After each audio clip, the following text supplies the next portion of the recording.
Halo teman-teman, saya ada cerita menarik nih. Jadi ada owner dari suatu perusahaan perseroan terbatas ya, yang marah-marah karena dia sama karyawannya sendiri nggak boleh mewakili perusahaannya untuk tanda tangan perjanjian. Nah, penting ini kita bahas. Siapa sih sebenarnya pihak yang boleh mewakili perusahaan untuk tanda tangan di perjanjian? Apakah itu ownernya, apakah itu direksi, apakah komisaris, atau cukup memang kepala bagiannya aja? Nah, ini penting buat kalian tahu kenapa? Karena kalau sampai tidak sesuai atau salah, perjanjiannya bisa jadi tidak sah. Oke. Nah, sebelum kita bahas, buat teman-teman ya yang butuh konsultasi hukum gitu ya, atau buat somasi, atau buat dokumen persidangan, review perjanjian, atau masalah asuransi, bisa kontak saya di email yang tercantum dalam link bio ya. Oke.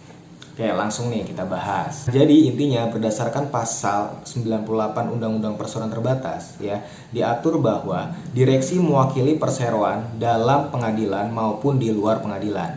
Artinya apa? Jadi hanya direksi yang sebenarnya boleh untuk mewakili perusahaan dalam kegiatan operasionalnya ya, termasuk dalam hal ini menandatangani perjanjiannya.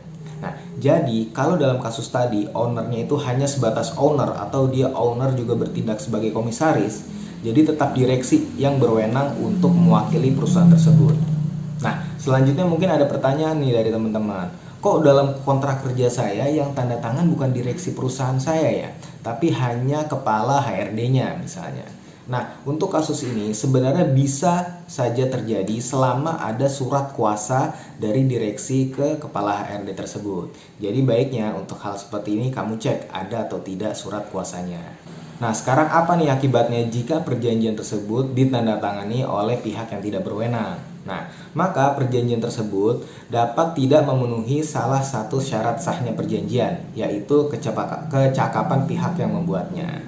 Nah, oke, paham ya teman-teman dari sini. Kalau teman-teman mau diskusi atau mau berbagi pengalaman, silakan komen di bawah ya. Kita diskusi bareng-bareng. Terima kasih.